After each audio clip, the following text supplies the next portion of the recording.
incapable, you're not even competent to be a local official. Don't even run. Rest assured, we're not going to allow this na kami po ang kakawawain. Imbis na maging karapatan yung edukasyon, mas nagiging pribilehiyo ito. Magandang araw, kayo po ay nakatutok sa programang kung saan ang inyong pananaw ay mahalaga, may katwiran at dapat marinig ng taong bayan. Ito po ang Perspektiba. Mapapanood po tayo sa CLTV 36 Free TV at sa official YouTube channel ng CLTV 36 page. Ipahayag po ang inyong opinion perspektiba sa topic na ating pag-uusapan sa araw na ito. Pagkakasangkot sa krimen ng mga kabataan, paano nga ba maiiwasan? Bago po tayo sumulong sa ating pong talakayan, panoorin muna natin ito. Isang 16 anyos na babae ang nasa kustodiya na ngayon ng mga otoridad matapos pong umamin na siya ang nasa likod ng pagkamatay ng 2 taong gulang na lalaki sa Concepcion, Tarlac. Batay sa investigasyon, matagal na kaalitan ng sospek ang ina ng biktima, kaya umano napagbalikan nito ng ganit ang kanunos-lunos na bata.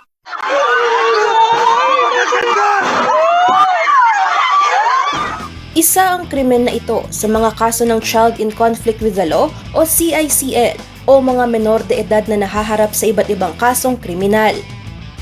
Sa pinakahuling datos ng Department of Social Welfare and Development o DSWD Region 3, 743 CICL cases na ang naitala sa ikalawang quarter ng taong 2022.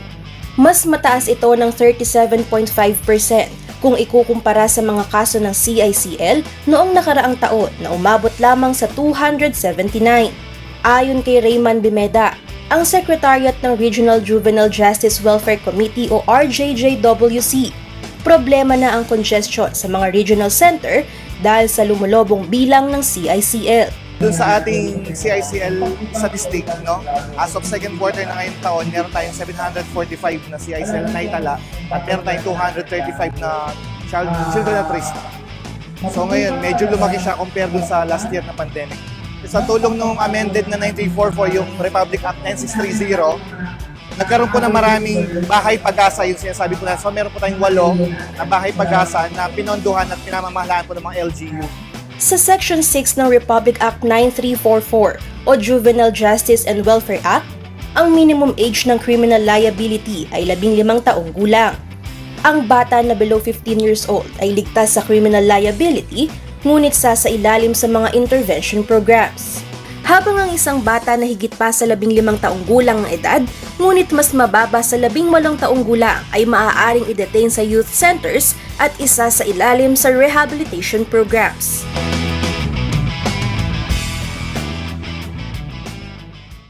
Makakasama po natin sa ating talakayan si Ginoong Rainer Grosper, ang Regional Information Officer ng Department of Social Welfare and Development o DSWD Region 3.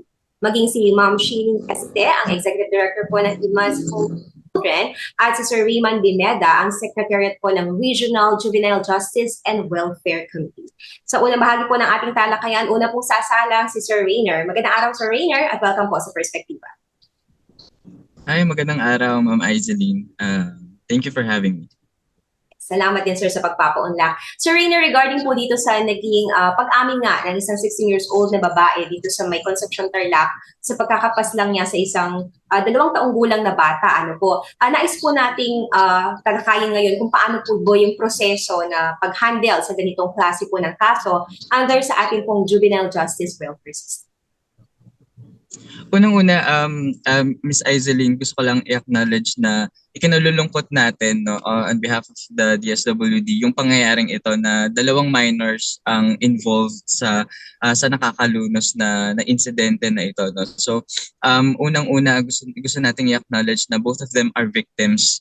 Tinuturing natin silang biktima ng sirkumstansya, pati yung 16 years old na alleged perpetrator natin na inimbestigahan natin ngayon ay biktima ng mga sitwasyon na maaaring hindi niya makontrol bilang isang bata, no, bilang isang minor de edad. Pwede rin siyang biktima ng isang irresponsibleng insensitive, I rather na community or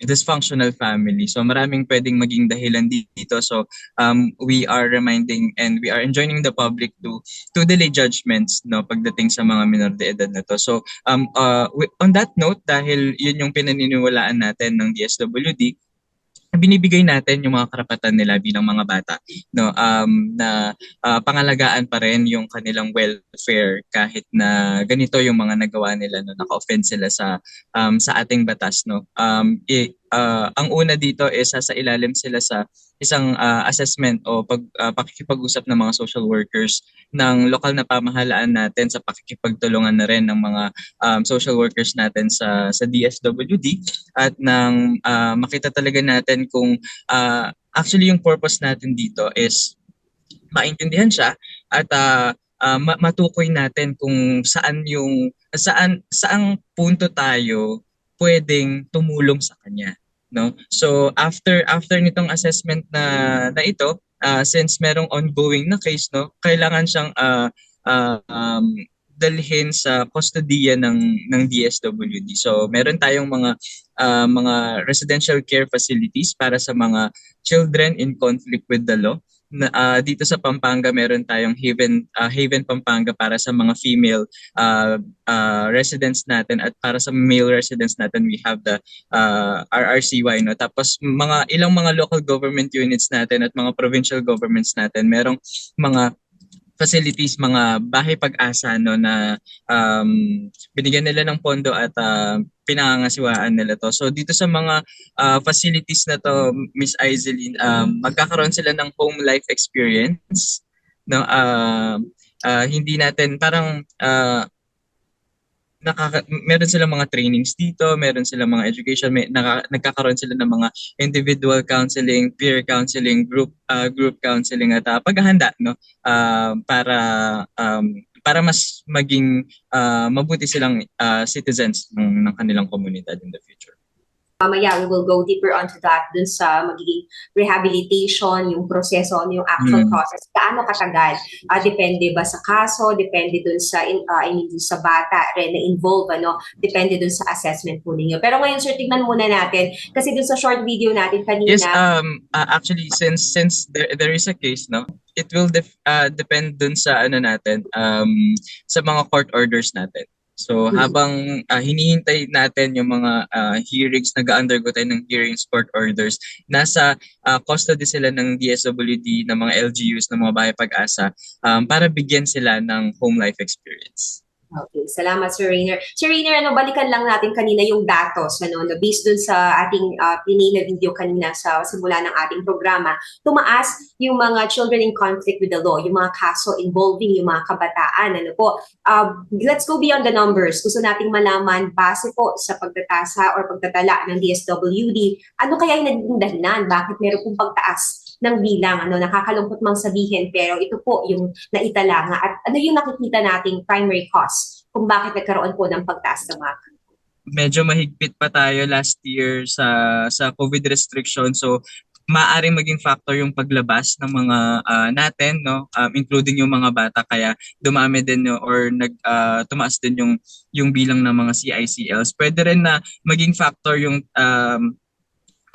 current performance natin ngayon sa economy, yung inflation rate. So meron tayong theory na tinatawag na strain theory kung saan baka nahihirapan yung mga kanilang mga pamilya no na sagutin yung kanilang mga basic needs, so napipilitan even yung mga minor de edad na gumawa ng paraan para makapag-provide para sa kanilang mga families. And tinitingnan din natin yung differences of culture, lalo na nakikita natin na base dun sa data ang pinakamataas na incidents natin ng mga CICLs ay nasa Bulacan and Nueva Ecija. No? So unang-una dyan ay yung number of population. So the larger the population it is, the more likely na mas maraming CICLs dito. And yung diversity ng culture, lalo na yung Bulacan kasi malapit yan sa Manila, no. So tinitingnan natin yung factor ng Manilanization na tinatawag natin, na pag-encroach ng Manila culture sa mga nearby provinces such as Bulacan. So maraming mga families na galing sa mga iba't ibang province dito na may kanya-kanya mga ugali. So ini-expect natin the more diverse the culture is, the higher the conflict it is dun sa community na yun. So ito yung mga pwedeng mga maging dahilan, although we have not yet conducted very specific research about this, but these are general theories why children in conflict with the law exist and continue to rise in our community. Okay, sir. No? So, salamat, sir, regarding and for giving us a perspective dun sa mga possible factor. At nabagin nyo nga po yung pandemya. At nakikita nyo ba, sir, na may possibility nga na dahil matagal din na nakulong tong mga bata, yung interaction po nila sa kapwa kabataan nabawasan na, nawala talaga after about 2 years. Meron bang parang yung socialization nila hindi po naging talaga sa nakalipas na taon? Meron ba kayo nakikitang possibility na may factor in din yung ganong mga sitwasyon? Well, para masugot yan, Ms. Aizelin, we have to really conduct an intensive research, no? Pero yung factor na marami silang information na nakuha sa social media and sa internet, no, sa digital world, depende kasi kung ano yung mga contents na nilalagay natin. So we have to be very careful on what we share sa social media kasi tayo mismo we have to make the internet safer, lalong-lalo na sa mga children. Well, tama ka, no, pwedeng magkaroon ng factor ito at syempre yung socialization and what they see in the internet is really different from the actual socialization itself. So we hope that we may have extensive studies para ma-clarify natin itong mga to. Salamat po, Sir Rainer Grospe, Regional Information Officer po ng DSWD Region 3. At mamaya po, sa ating pagbabalik, makakapanayan po natin si Sir Raymond Dimeda. Siya naman po ang Secretariat ng Regional Juvenile Justice and Welfare Committee dito po sa ating rehiyon. Manatiling nakatutok at magbabalik po ang Perspective.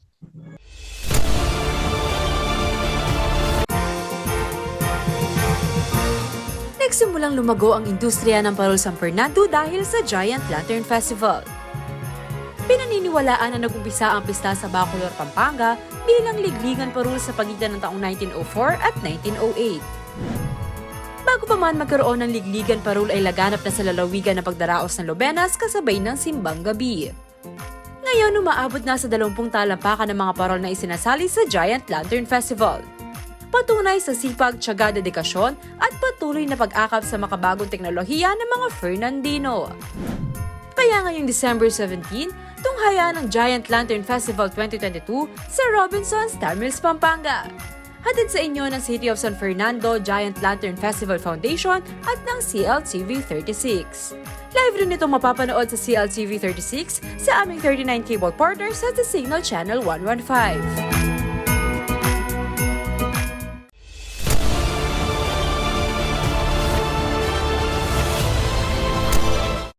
Nagbabalik po ang perspektiba at sa puntong ito ng ating programa, makakapanayan po natin si Sir Raymond Dimeda, ang Secretariat po ng Regional Juvenile Justice and Welfare Committee. Magandang araw po sa inyo, Sir Raymond. Ayan na, isang makabatang hapon po sa ating lahat at sa mga nanonood po sa CLTV 36. Hello, ma'am.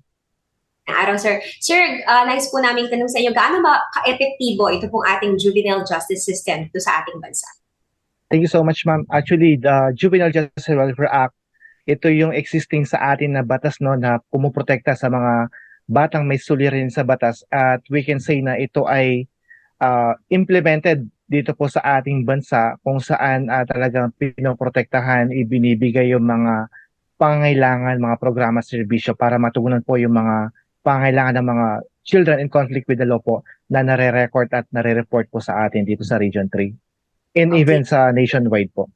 Yes, sir. Sir, nabanggit nyo kanina na tumaas po yung bilang ng ating pong mga CICLs dito sa Central Luzon, bagay na syempre po kinakalungkot ng marami sa atin dahil ito po ay medyo nakakabahala.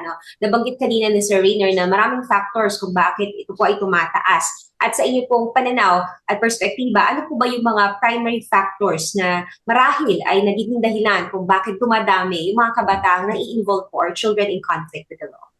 Yung nabanggit kanina ni Sir Rainer regarding doon sa 2021 na pandemic year versus dito sa ating 2022, isa lang yun sa naging dahilan kung bakit dumami yung ating cases po ng CAR at CICL dito sa Region 3. Ang siguro nakikita pa nating pressing issue dyan, ma'am, is yung talagang na-expose, no, yung mga bata ngayong year 2022 do sa mga different vices na present, no, do sa community natin. May mga na-open na mga new establishments, may mga lahat halos ng mga schools natin nag-open na kung saan exposed talaga sa mga different activities yung mga kabataan natin na possible talagang isa sa dahilan kung bakit nakakommit sila ng crime, no? Parang makikita natin dati kasi nandun sila naka-stay lang sa bahay at parang yung 2020 nga medyo kumawala sila. So parang new normal to them, no? Yung mga nangyayari sa kanila at tingin nila yung mga kina-involve ba nila mga cases, crimes ay parang hindi ganun ka grabe sa kanila kung titignan nila sa perspective nila. Sir, regarding dito sa datos naman po natin na yun nga po na ipapasok sa Bahay Pag-asa, ilan po dito, meron po ba kayong datos kung ilan dito yung nagkakaroon ng na-release na from facility at minor de edad pa rin, meron po bang nakakakomit ulit ng krimen, yung nagre-reoffend, ika nga, at ilan naman po yung mga hindi na bumabalik naman at nagkakaroon po ng maayos na pamumuhay based dun sa naging intervention naman na ginagawa po ng inyong Yan, base dun sa monitoring natin ng mga data na yan, no, talagang konti lang po, ma'am, yung mga bumabalik o yung mga nagre-reoffend na CICL natin. Siguro nasa mga wala man 1% ito, no, dahil the facility see to it na kapag na-rehabilitate sila, piniprepare po talaga sila to reintegrate sa family and community para maiwas na po sila talaga sa pag-recommit again o paggawa ng mga iba't ibang commission of offense po. Okay. Sir, ito naman, kanina natanong natin kay Sir Rainer, itong mga facilities po natin at aminado siya na kulang po, itong mga facilities natin to house itong ating po mga CICLs. Pero sa inyo po, meron po ba kayong datos, sir, kung gaano karami ngayon yung mga facility natin, yung tinatawag po natin mga Bahay Pag-asa, at yung ratio, kumusta po yung ratio natin per facility? Isa kasi sa provision ng amended 1944, yung 10630, na dapat lahat ng probinsya at HUC natin ay magkaroon ng kanya-kanyang Bahay Pag-asa para i-address yung kanilang mga juvenile delinquency issues, no. Pero as of now, no, meron tayong 8 na Bahay Pag-asa dito sa Region 3 at nandiyan yung mga probinsya ng Aurora, Zambales, Bulacan, ang may mga Bahay Pag-asa na probinsya, kasama dyan yung Angeles City. And then yung mga the rest na hindi natin nabanggit, ma'am, ay wala pa po talagang Bahay Pag-asa. Pero may mga city tayo na talagang sila mismo ay nagpatayo ng kanilang mga Bahay Pag-asa. Nandyan yung Mabalacat City, Cabanatuan City, City of San Jose del Monte, at yung San Jose City, Nueva Ecija po, na nagtayo rin ng kanilang mga Bahay Pag-asa, ma'am. Kumusta, sir, yung monitoring po natin? Are there ongoing construction? Sabi nga yung mga soft and hard facilities that we can do or we can provide para po matulungan itong mga kabataang ito na yung mga CICLs nga natin na muli pong makabalik at makabalik doon sa kanilang pamumuhay after they have offended. Yes, ma'am. Just like meron tayong mga ongoing ngayon, no, na mga ideas na magko-construct sila ng Bahay Pag-asa, just like the Bataan, no. Alam ko matatapos na yung kanilang Bahay Pag-asa niyan. And the province of Pampanga din approved na kanilang proposed na Bahay Pag-asa. So we are looking forward na matapos dito siguro in less than 3 years po. And yung Tarlac din po ay meron din pong plano, no, na magkaroon po ng kanilang Bahay Pag-asa. And then the Olongapo City, meron silang Center for Youth, no, na sa tingin po natin ay they can address naman yung mga problema naman po o issues sa mga CICL. Okay, sir. Sir, dito naman sa alam natin po ang Pilipinas ay juvenile justice advocate. Maraming mga nilagdaang kasunduan sa United Nations para patunayan po natin yung pagnanasa talaga natin na talagang magkaroon po ng maayos na implementasyon ng juvenile justice dito sa ating bansa. I will read some of them at later on, nais ko pong makuha ang perspektiba ninyo kung tayo po ba ay nakakasunod dito sa advocacy natin na ito. So una-una po dito, United Nations Minimum Rules for the Administration of Juvenile Justice o yung tinatawag po natin na Beijing Rule. Meron din tayong United Nations Guidelines for the Prevention of Juvenile Delinquency or kilala rin po sa tawag na Riyadh Guidelines. Meron din po tayong UN Rules for the Protection of Juveniles Deprived of Their Liberty at ito pong Convention on the Rights of the Child. So nais po naming makita, Sir Armin, marinig mula po sa inyo kung kumusta po yung ating pagsusulong ng ating advokasya para sa mga kabataan pong nakakakomit ng din po paglabag dito sa ating bansa. Yes, ma'am. Lahat po ng mga nabanggit po natin kanina, no? Ito yung mga international baseline framework po kung bakit meron tayong 9344 ngayon at kung bakit tayo merong 10630 ngayon. When it comes on the implementation ng batas na ito, na tayo naman dito sa Region 3, no, we see to it naman and even the other regions naman na talagang sunod-sunod, no, yung pag-advocate nitong batas na ito para talagang ma-fully implement itong batas na ito, not only for the national level, the regional, but also hanggang sa barangay level po ito, no? Isa na rito siguro example, ma'am, yung tinatawag nating CBJIP or the Comprehensive Barangay Juvenile Intervention Program, no? Wherein ang mga barangay talaga gumagawa po, nagpaplano po sila ng kanilang mga programa, serbisyo for the CICL using the 1% IRA na ito po ay allotted talaga sa kanila na mandato po ng bansa natin na yung 1% IRA nila ay gamitin po sa mga programa serbisyo for CAR and CICL annually. So ito po naman ay nakikita natin na ginagawa po or na-implement po hanggang sa barangay level po natin, ma'am. Okay po. Sir, balikan natin yung mga facilities. Though yun nga po, merong budget, as much as we wanted na lahat ng LGU meron po, pero kanina nabanggit nyo, few mga provinces pa lang ang meron. At para lang po sa datos at maipaliwanag natin sa ating mga manonood, sa isa pong facility, estimate natin average, sir, ilan po yung nai-house niya? At ito po ba, kung titignan natin, masasabi natin congested na? Okay, bali po kasi yung ating range, no, ng po pwedeng ilagay or i-admit sa isang BPA talaga is talagang minimum to 20 to 40, no, na mga CICL. At yun ay talaga yung standard po na numbers of CAR and CICL doon sa loob ng isang bahay pag-asa. Pero may mga iba tayong mga BPAs talaga na just like the Bulacan, yung nabanggit ni Sir Rainer kanina, na they can house po hanggang 200 na CICL kasi sobrang laki nung kanilang inalat na fund for the construction po. And we can say na congested yung isang facility kung talagang yung 40 na tao ay ang laman niya ngayon ay mga 60 or 100 po talaga, ay hindi po talaga yung conducive for interventions for CICL. Ano nung mga facilities, sir, ang masasabi natin congested na po, at ano yung effect po nito sa mga intervention na binibigay natin sa mga kabataan? As of now, ma'am, yung talagang number 1 congested natin yung doon sa Bulacan, pero ito ay nagawa na po ng paraan ng province of Bulacan. Itong binabanggit ko na talagang siksikan sila, 300% congested, na ngayon ililipat na ngayon December po, ma'am. And maliban doon ay wala tayong mga congested na bahay pag-asa for the CICL po. Okay. So yung rehabilitation program natin, gaano ka-effective po ito? Nabanggit nyo kanina na wala nang nagre-reoffend, which is good, po, at least mababa yung bilang, yung percentage na wala na talagang bumabalik or doon sa mga nakakommit before ay hindi na sila nagko-commit, po. Pero yung bilang ng mga parang new cases po itong mga ating pong hinahandle ngayon, paano yung proseso ng rehabilitation? Just give us a glimpse, sir, kung paano ito. Like kanina nabanggit ni Sir Rainer na meron pong yun nga po, assessment. After assessment, na-admit po sa mga facility po natin. May nabanggit siya kanina, sir, na parang yung home experience pa rin, parang hindi man din sila nasa facility. Can you expound on that, sir? Yes po. Yung mga na in-house sa mga facility natin, ito yung may mga court cases po talaga. Kumbaga, utos talaga ito ng mga respective court nila para mag-undergo sila ng rehabilitation program.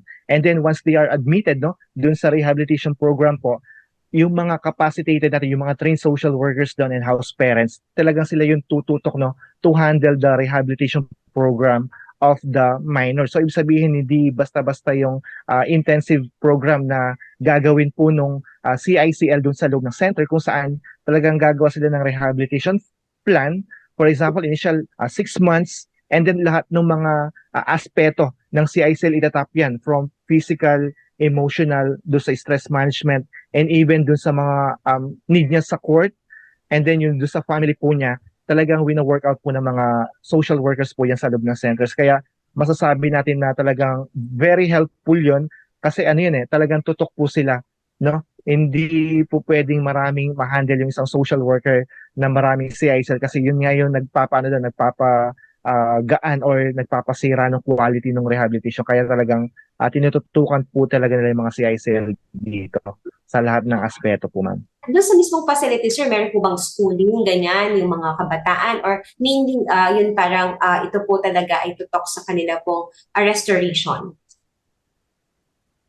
Ang talagang gustong mangyari ng government natin kapag nasa center yung mga bata, no? Talagang parang nasa bahay lang talaga itong mga CICL. So yung tanong na meron bang schooling doon, actually they offer talaga both formal and non-formal education. Doon sa mga non-formal, yung mga in-house na estudyante natin doon, with the help of the DepEd and the ALS, sila po talaga yung tumututok doon sa mga non-formal education.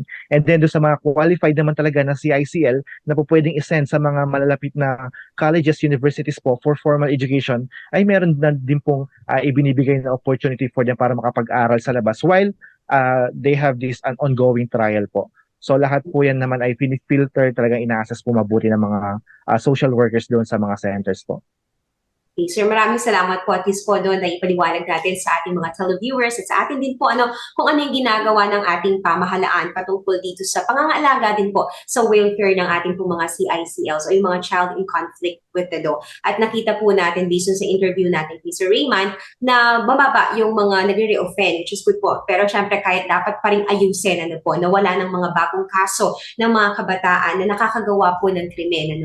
At alam po natin na malaking bahagi dito yung bawat magulang, bawat pamilya. At later on, makakapanayan po natin muli si Sir Raymond. Pero bago po tayo mag-commercial gap, basahin po natin itong komento ng isang magulang regarding dito po sa ating pong FB question, sa ating pong topic na pinag-uusapan. Ayon sa kanya, mula po kay Aleta Soliman, ito yung sabi niyo po regarding sa ating pong question for perspektiba, magulang as early as less than 5 dapat lead by example. So ito po, nakita natin na yun nga po, this is a comment na malaki ang participation at malaki po yung influence ng mga magulang sa kanilang mga anak.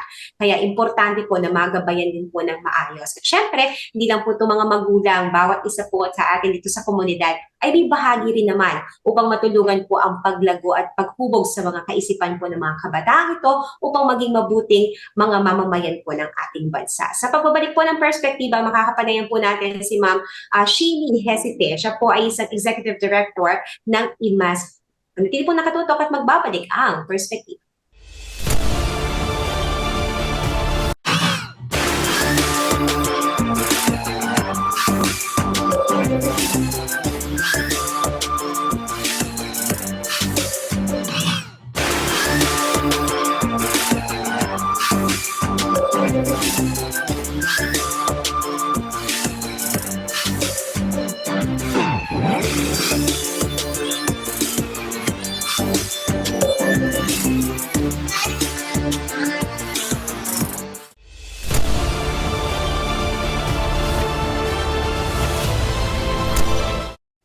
Nagbabalik po ang perspektiba. Sa puntong ito, pakinggan po natin ang perspektiba ng mga kabataan sa ating question for the week. Ang ating pong question for the week, paghubog sa kagandahang asal ng mga bata, sino dapat ang may responsibilidad? Panoorin po natin ito. Kapag pinag-uusapan ang paghubog sa magandang asal ng isang bata, dito nakuha nila ito sa magulang. Dahil simula pagkakanak, sila na ang ating kasama at sila ang pinakaunang magtuturo sa atin kung paano ba rumispeto, lalong-lalo na sa nakakatanda at sa mga dapat natin gawin para magkaroon tayo, para irespeto din tayo ng mga nakakakilala sa atin. Kapag pinag-usapan po yung asal sa mga bata, ang may responsibilidad po ang ating mga magulang kasi sila po yung mga may alam sa atin noong bata pa tayo hanggang ngayon. At sila po yung may karapatan at magtama ng mga mali at gawaing mabuti ng isang bata. Sa bahagi po ito ng ating programa, makakapanayan po natin si Ma'am Sheeny Hesite, ang Executive Director po ng IMAS Home, isa pong residential care for children. Magandang araw po sa inyo, Ma'am Sheeny, at welcome po sa Perspektiba. Magandang araw din, Miss Ice, at magandang araw sa lahat ng mga nanonood ng Perspektiba. Yes, ma'am. Ma'am, regarding dito sa topic na pinag-uusapan natin, nais po namin tanungin ang perspektiba ninyo regarding dito po sa kagandahang asal, ano po, sa inyo pong palagay, sa inyong perspektiba, sino nga po ba ang responsibilidad sa paghubog ng magandang asal sa mga kabataan? Is it solely the responsibility of the parents? It should be the adults around the life of the children. And magsimula sa family, magsimula sa mga magulang, sa mga kapatid, dapat doon pa lang nagsisimula na ang tamang asal at tamang pag-uugali ng mga bata. At dapat responsibilidad ito ng mga magulang kasi biniyayaan sila ng mga anak, at ang isang mga anak ay responsibilidad agad yun ng mga magulang sa physical, sa emotional, sa mental, spiritual na aspect ng kanyang buhay. Maliban sa family, responsible din ang lahat ng mga sectors and systems ng ating society na nakapaligid sa buhay ng mga bata, kung saan gumagalaw ang mga bata. For example, pag lumalaki ng mga bata, lumalabas na sila ng tahanan, nandun na sila sa kapitbahay, sa church, sa school, sa malls, sa labas. So lahat talaga tayo ay may responsibility pagdating sa mga kabataan. Kaya merong child rights. Kasi responsibility natin na i-apply ito, ma-avail at matanggap ng mga bata yung mga rights na iyon. Yes, ma'am. Talagang pangkalahatan, bawat isa sa atin ay may responsibilidad po sa mga kabataan. In-entrust sa atin ng ating Panginoon. Ma'am, kayo ma'am dito sa inyo pong facility service, isa inyo sa residential care for children, ano po yung namomonitor nyo? Kasi I believe ito po, kayo po yung nag-house ng mga abandoned children, tama po ba? At mas maliban doon, ma'am, ano pa po yung mga kinikater po ninyo? At based doon sa inyo pong ginagawa sa ngayon bilang isa pong facility for children, gaano kalaki yung factor kapag sila po ay nabuhay sa isang community na well-loved, well-taken care of, ano po, as compared, though ito pong mga inaano natin, yung mga abandoned kids, meron po silang mga experience na kung saan ano po ay talagang hindi po natin masasabing magandang sitwasyon at experience ito. Pero once they are into a facility or situation or community, masasabi natin na talagang doon experience nila yung pagmamahal ng bawat isa, paano po nagtatransform, ika nga, yung kanilang pag-uugali, yung kanilang socialization? Nice. Magandang tanong, Miss Ice.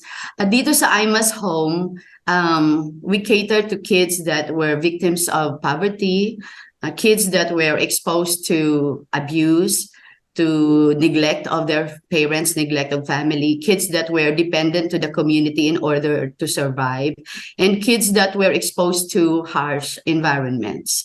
So basically, it's very, very common na pagdating ng mga kids dito sa IMAS Home or sa kahit saang facility, they really have a very, very poor discipline, or marami sa kanila na exposed na actually sa mga masasamang gawain, masasamang pananalita, at talagang malaki ang kailangang hubugin, malaki ang baguhin sa kanila. Yun ang challenge sa mga institution, especially sa IMAS Home. Yun ang una naming naging challenge, and that is behavior formation ng mga batang ito. Kung paano ma-reform, ma-transform, mabago. Una sa lahat, pananaw nila sa sarili nila, pagkilala sa sarili nila, pagkilala nila sa kapwa nila, then yung kilos nila, pag-uugali, pananalita, at pakikisama. So lahat, buong aspeto ng kanilang pagkatao ay opportunity namin na mabago. Since the goal of IMAS Home is to raise these children to become leaders of our society, to become good citizens of our society, to become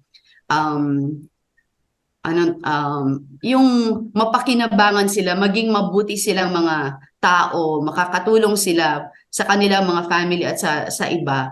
It is our opportunity ngayon na hubugin sila para maabot nila yon. Hubugin namin sila. So dito sa IMAS Home, we do our best na sa lahat ng aspect ay ma-involve ang mga bata. Number one, education. All of our children are going to school. And even before formal education, dito pa lang sa home, they really have their learning. Books, they are na-expose sila sa mga books, sa mga good videos. We also involve them on a regular basis sa spiritual emphasis. We have our praise and worship on a weekly basis where our kids pray, read the Bible, lead the worship, and have a worship time with freedom. They enjoy a child-friendly environment tulad ng paglalaro.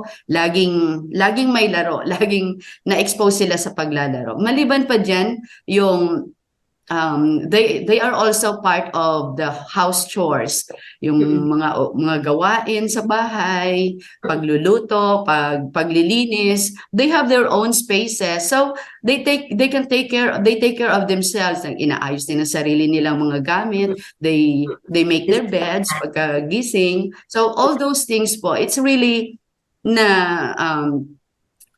shortly speaking, we look at the kids as potential kids. They are not problem kids. Kung titingnan natin yung mga misbehaviors nila, we cannot see the potential in them. So our approach is not rehabilitative only, but it's really what they can be. Strength-based. Yes, hinahanap namin yung mga strength nila. Okay po. Hindi yung what they are right now, but what they can be in the future. And I think that's a very good point, Ma'am. Kasi ngayon kasi tinitignan natin, kapag may stigma ba, di ba ma'am, kapag ang isang bata ay ganito, nanggaling sa ganitong sitwasyon, nanggaling sa ganitong nakagawa ng ganito, parang iba na po yung tingin ng mga tao. Actually, kahit sa mga adult offenders, pero lalo na siguro sa bata, kasi hindi pa yung mga formative years pa lang niya ito, di po ba? So lahat ng nasa isipan niya, lahat talagang minomold pa lang siya. Pero during that time, at nakagawa po siya ng ganito, or like yun, nakaranas po siya on your end, yung mga batang inabando na, parang ang hirap kapag ganun pa yung pagtingin natin sa kanila. So, ang ganda po ng program, sinasabi ninyo na napaka-holistic dapat yung approach. Hindi lang yung basta pinapag-aral lang ng isang bata, tapos na, din po ba? Kaya like you have interventions for them that they get involved.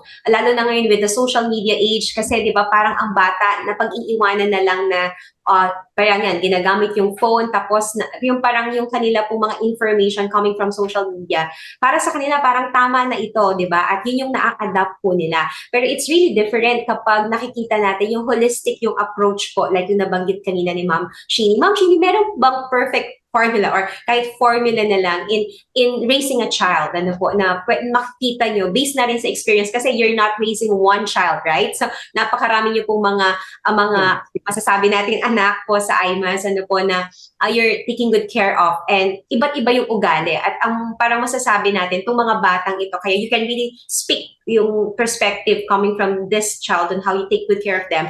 Kasi nga iba-iba sila, at sila po, yung sitwasyong pinanggalingan nila ay hindi kagaya ng mga ordinaryong mga kabataan. But still, I believe, based on sa inyo pong progress, maraming mga success stories, mga batang nagbago, nagkaroon ng magandang pamumuhay because you were able to intervene with them and conduct programs that can really help them on the process. So, kayo ma'am, ano yung masasabi niyo? Meron pa talagang tamang formula to raise a child? Maliban sa Yes, there is. Okay, you can share to us. Yes, right now. meron, Miss Ice. One very common thing that we do for our children, one for all, that is love and care. Very powerful ang love. As soon as the kids come in, we let them know that they are loved, that this is another family, that this is not an institution.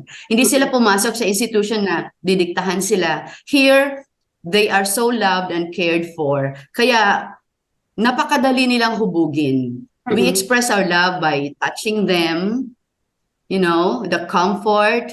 When they cry, we hug them, we comfort them, we call them by their names. We say, I love you many times a day. If we love them, we feed them on time, we give them the right kind of food, the right kind of clothing, the spaces that they need. And we also listen to what they want, what they need. Pwede rin silang humingi kasi this is another family, and we also instill with them na they have their own family na hindi nila nakikita right now, but sooner or later they will be with their family na napahiwalay sa kanila. But while they are here, we love them as a family. Salamat po, Ma'am Shini. Ma'am Shini, sa inyo pong perspektiba naman, gusto lang namin makuha yung perspektiba ninyo patungkol dito sa juvenile justice system ng ating bansa. Paano niyo po i-rate ito sa ngayon?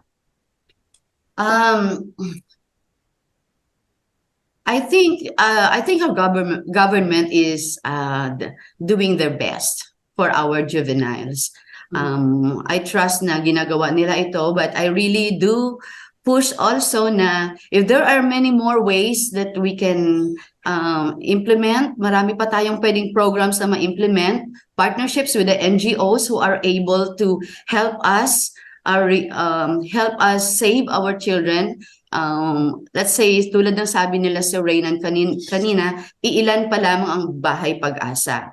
So yun ang aspect na pwede yung tutukan ng ating government, isulong natin ang juvenile justice law. And kami naman, on our part, ay hindi man kami patungkol sa CICL at hindi man kami rehabilitative sa mga crime offenders, but we can raise up kids na hindi na maging crime offenders. That's good, ano po, coming from a positive view. Kasi parang ayaw natin maging reactive, no, ma'am, na pag nangyari, doon pa lang, ano po. Although, of course, syempre, pag ang gobyerno naman, syempre, nandyan na yan, ika nga, kailangan na nilang gawa ng paraan, gano'n naman po. Pero sa atin, na hindi pa nakakaranas ng gano'n, or even yung mga kids sa community, parang nandun na tayo sa anong tawag kasi doon, ma'am, yung bago pa man mangyari, like yung sa kind of leadership, ika nga, dapat nandun ka na sa part na iiwasan mo na, yung ganitong proactive, yeah, that's the word, proactive approach na kung saan bago pa man, nandun ka na gawin mo na yung nararapat na gawin, even on small ways, no, ma'am, like kayo, even a facility, nandun na, you can do your part, and I hope na lahat po tayo dito sa community, we can also do our part para pangalagaan po itong mga batang ito, at hindi na po makakommit ng ganon in the future. So, napakaganda ng talakayan natin. Maraming salamat sa mga guests natin. Pero later on, sa pagbabalik po ng perspektiba, makakapanayan po natin muli kayo, ma'am, kasama po Sir Reynan, at ating pa pong tatalakayin po more on this topic natin kung pinag-uusapan patungkol kung paano maiiwasan ang pagkakasangkot sa krimen ng mga kabataan. Nanatili po nakatutok at magbabalik ang perspektiba.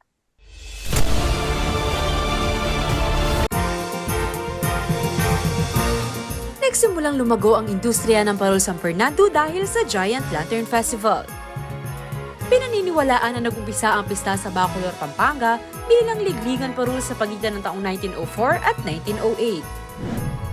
Bago pa man magkaroon ng ligligan parol ay laganap na sa lalawigan ng pagdaraos ng Lobenas kasabay ng simbang gabi.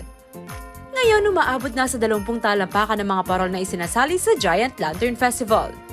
Patunay sa sipag, tiyaga, dedikasyon at patuloy na pag-akap sa makabagong teknolohiya ng mga Fernandino. Kaya ngayong December 17, tunghaya ng Giant Lantern Festival 2022 sa Robinson's Star Mills, Pampanga. Hatid sa inyo ng City of San Fernando Giant Lantern Festival Foundation at ng CLTV 36.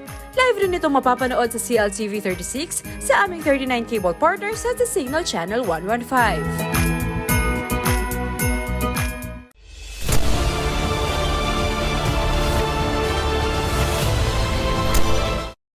At nagbabalik po ang perspektiba sa ating pong katha o katotohanan segment na magbibigay po tayo ng mga kasabihan o paniniwala tungkol sa child in conflict with the law at pagpapalaki sa mga kabataan. Sasabihin po ng ating mga guests sa ating pong mga panelists na kung ito po ba ay katha at katotohanan kasama na ang kanilang perspektiba patungkol sa mga ito.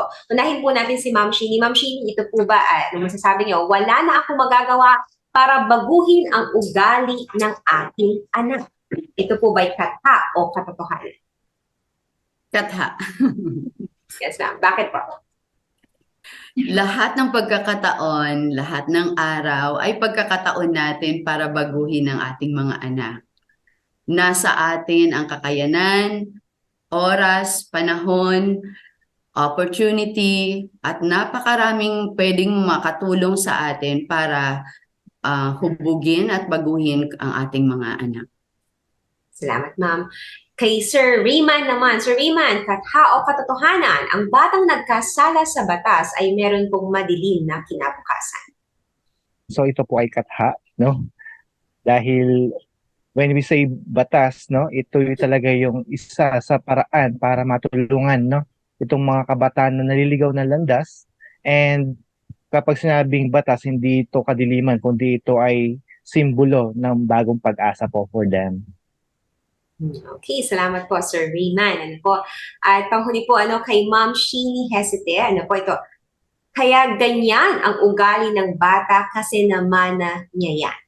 Katha o katotohanan? Katha at katotohanan.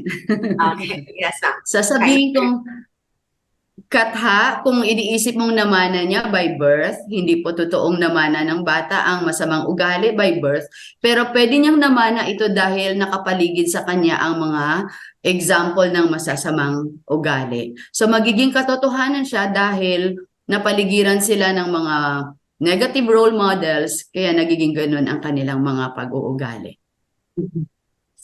Salamat po, Ma'am Sheenie at saka Sir Rayman. Ito po yung mga statements ni Kanga na minsan iniisip ng karamihan na katotohanan, pero ilan po sa mga ito ay katha lamang at meron pa rin tayong magagawa para maisaayos yung anumang sitwasyon, particularly sa pagtulong po natin sa mga kabataan sa kanila pong paglago at paghubog ng kanilang kagandahang asal at paglago bilang mga responsableng citizen din po ng ating komunidad. Ngayong pong puntong ito, nakunin po natin ang panghuling mensahe po ng ating po mga panelists dito po sa topic na ating pinag-usapan. Unahin ko na po Sir Rayman. Sir Rayman, ano po ang inyong panawagan sa ating po mga manonood, sa mga magulang, sa community na rin, para po maging kabahagi din po kami upang makatulong na wala na pong madadagdag pa sa bilang na nabanggit natin when it comes to children in conflict with the law.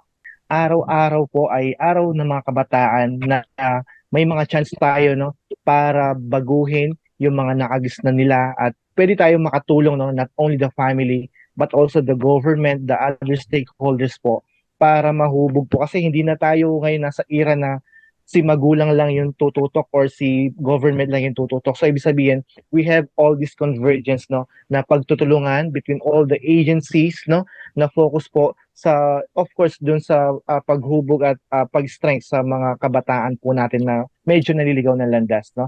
And of course, sa mga family natin, just continue lang yung pag-guide sa ating mga kabataan, no, yung mga anak natin. Hindi tayo binigay, no, bilang sa magulang para maging maging pabigat or talagang wala tayong maging responsable. So gawin lang natin responsibilidad bilang isang magulang kasi tayo mismo yung magre-reflect sa ugali ng mga anak po natin kapag sila ay nasa labas. And of course, sa community po natin, especially sa government, no, talagang ponduhan natin yung mga magagandang programa, serbisyo for CAR and CICL, no.